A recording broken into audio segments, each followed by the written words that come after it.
Hey everybody, I'm Elysia Buss, host of Horsepower Empowerment Through Connection. And today we have the marvelous Brittney Chambers, founder of CBC Therapeutic Horseback Riding Academy, located in Sacramento, California. Brittney, thank you so much for being here with us today. Oh, thank you for having me. I appreciate it. You are very welcome.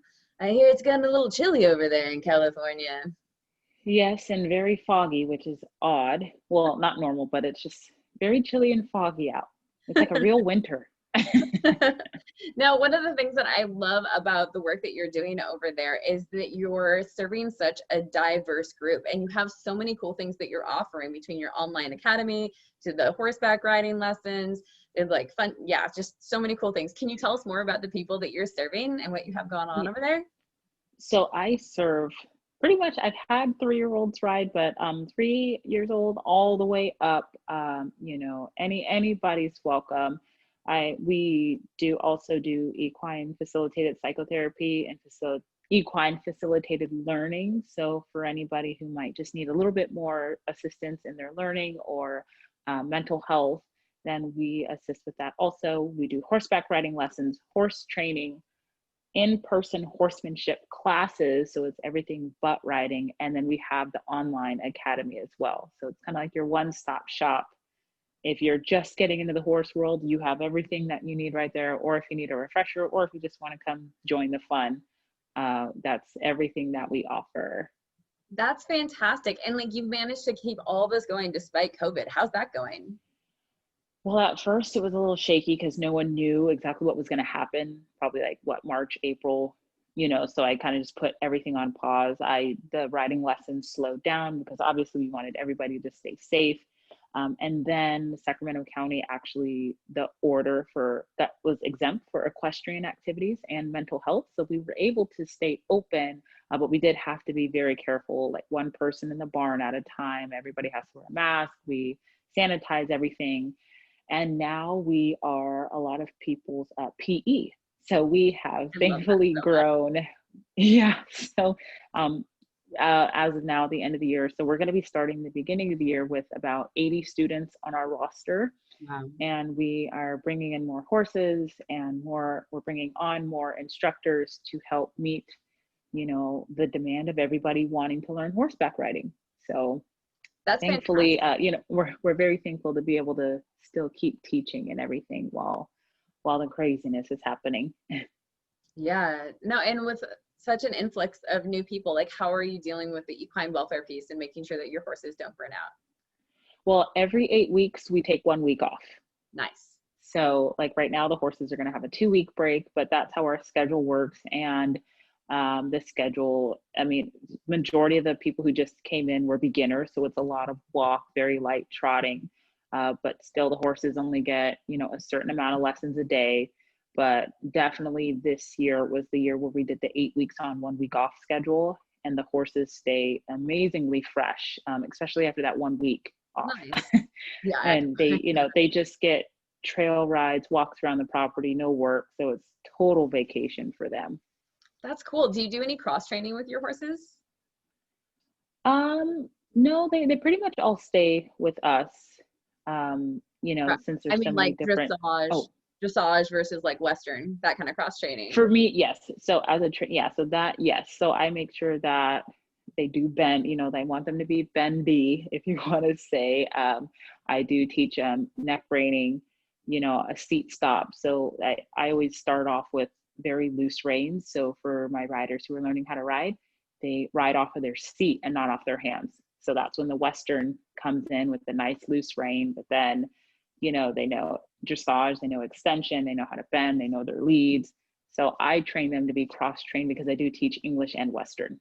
Beautiful. I love it. So yeah, and so that way when my riders go to get on, it's like, okay, if we know English, we know how to do this, or depending on what we're working on, they're able to accomplish that.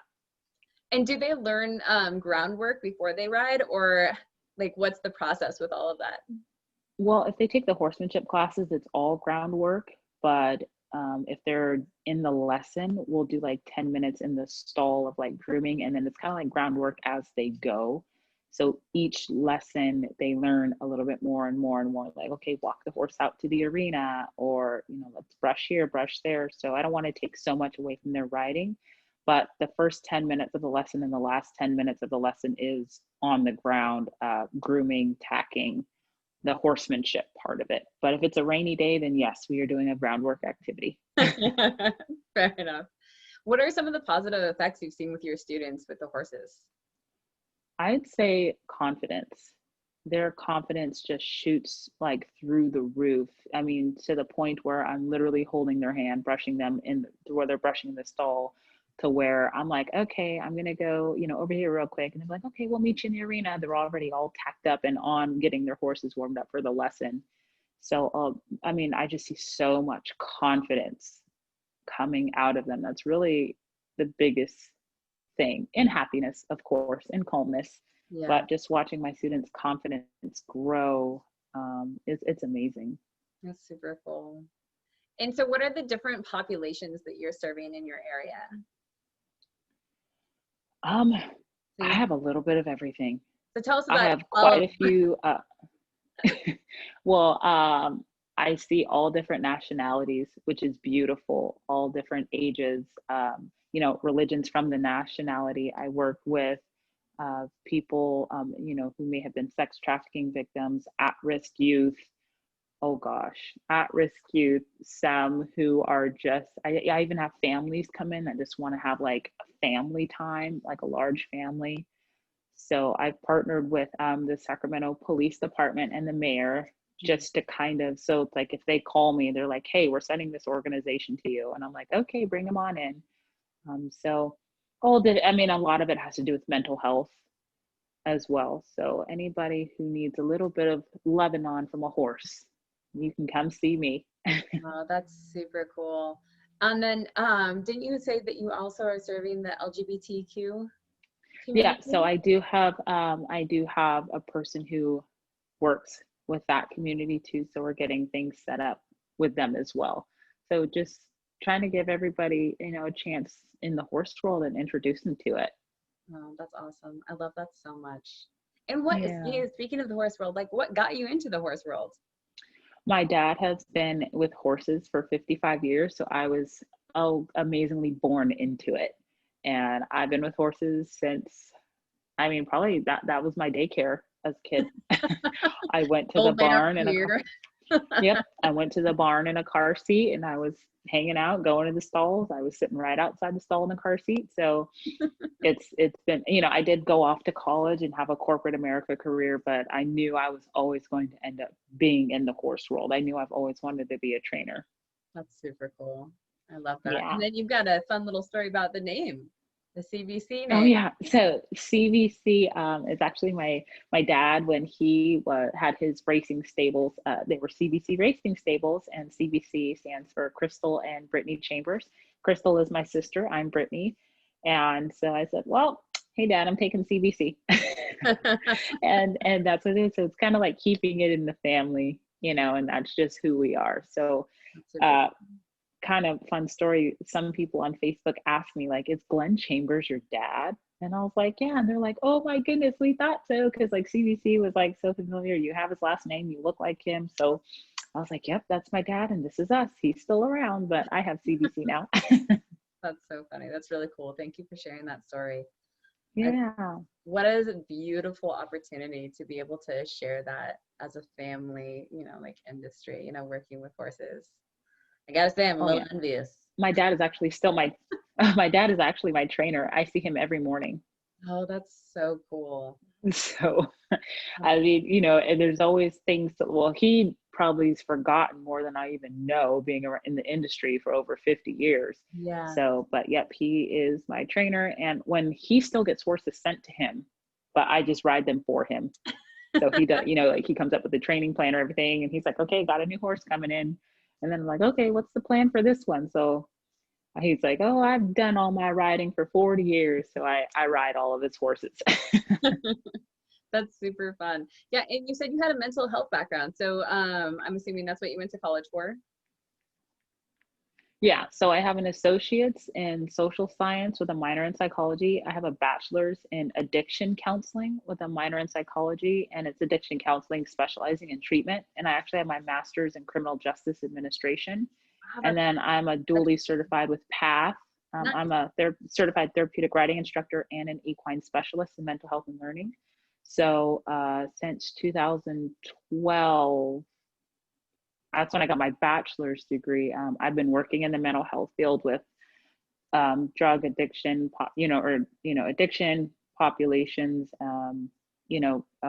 I don't, gosh, the people who are just coming out of alternative sentencing, alternative sentencing, youth, subacute psychiatric care.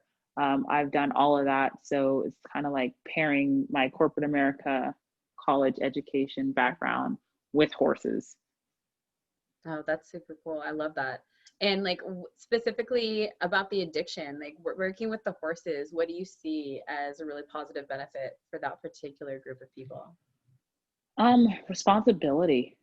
It's like I have something that needs me to take care of them. So I have to be my best self in order for this animal to be their best self.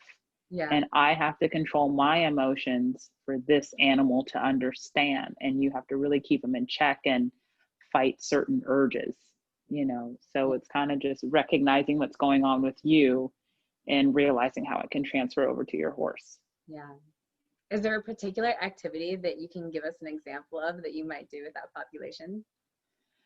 Kind of just reading the horse. It would be a groundwork activity. Yeah. So it'll just be, I like the latching on, like if you have, even if it's liberty work, you won't have a halter on, or you might not have a lead rope, but I always start off like getting the horse to lead you in a latch on, like, hey, when you stop, this horse's shoulder shouldn't go past your body. Right. If you turn, you shouldn't put any pressure on the lead rope. This horse should be 100% focused on you. And or creating a space, like if you make the lead rope a certain length, if you walk and enter that horse's space, that lead rope should stay the same length, whether you're walking away, walking towards them, turning sideways. And sometimes I can get frustrating when the horse doesn't do it, so it's like, check your emotions, right? Let's take a deep breath, pet your horse to reset.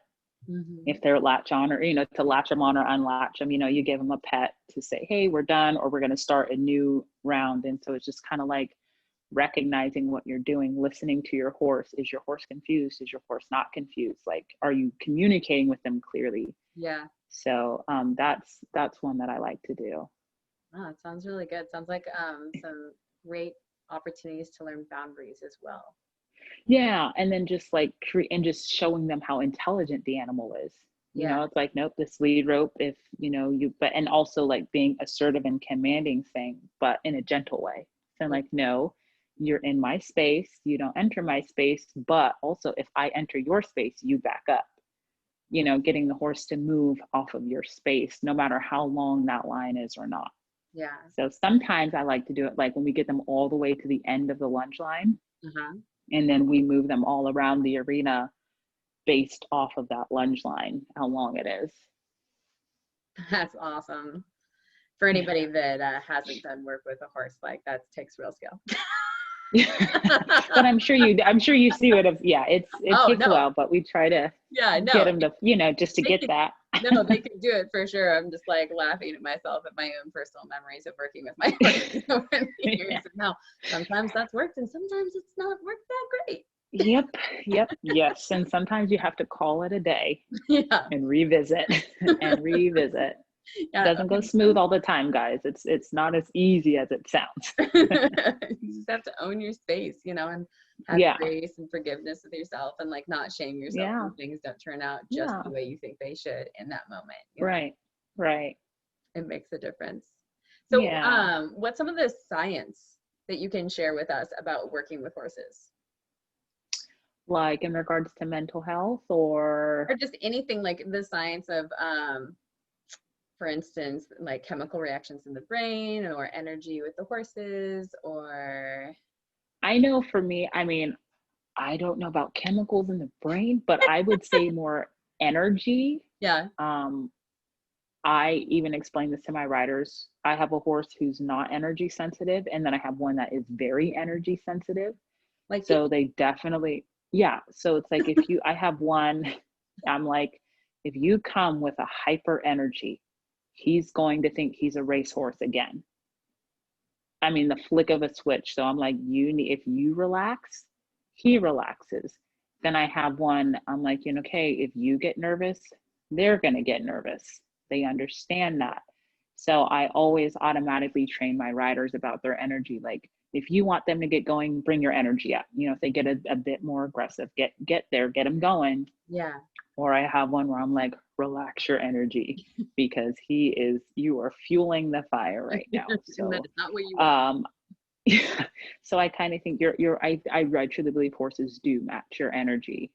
You know, some it might take a little bit more to get going, and others, that's when we have to check ours. But if you come out there with the mindset of, hey, this is what we're doing, we're going to get it done, then they'll do it. But if you come out of there saying, oh, well, maybe we could try this today, your horse's energy probably isn't going to be that, you know, Yahoo Yeah. kind of. So I know for sure that they feel our energy. And if we're nervous, or if we're unsure, if we're undecided, they definitely know all of that, because it's in how we ask. You Yeah. know, if we're not giving a 100% cue or an ask, if it's a partial cue, they're going to give us a partial answer. So you have to give your horse a full cue to get the full answer, but you also have to make sure you're asking for it in the correct way. And if you're giving a full cue, make sure you're not doing something else that might confuse them. If you want your horse to go to the right, pull your right rein. Don't pull both reins. Right.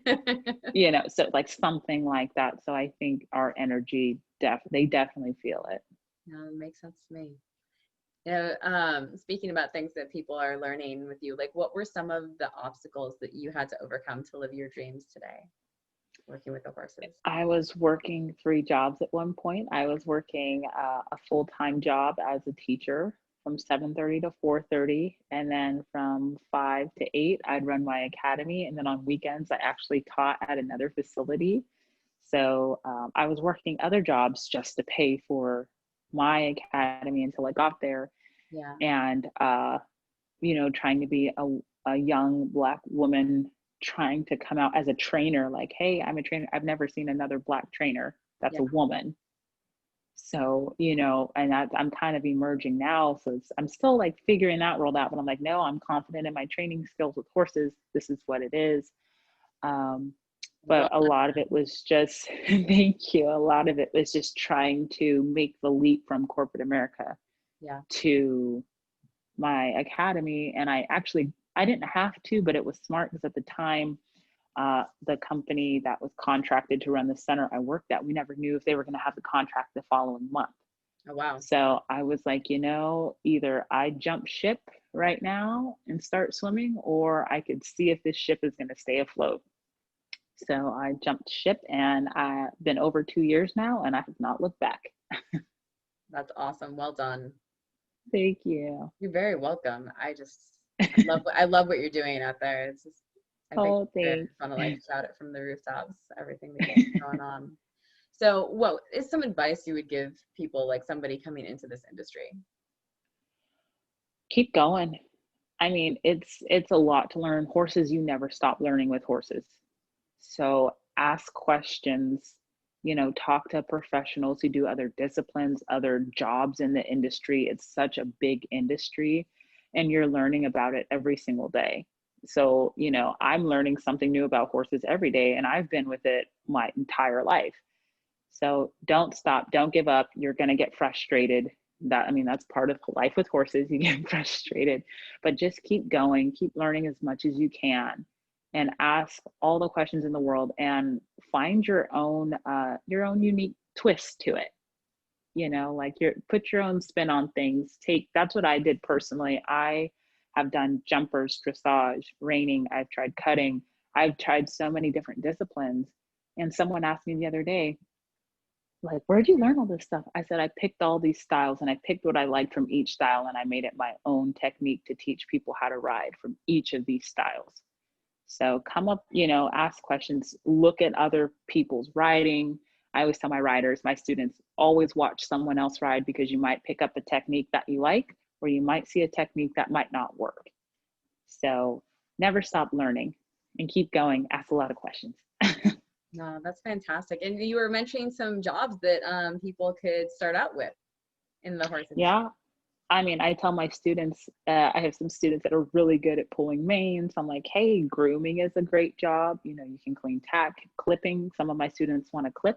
I'm like, that's a job in the industry. So it's something you will always have. If you learn something about horses, you will always have a job, no matter where you go in the world. If there's a horse, you will have a job if you learn stuff.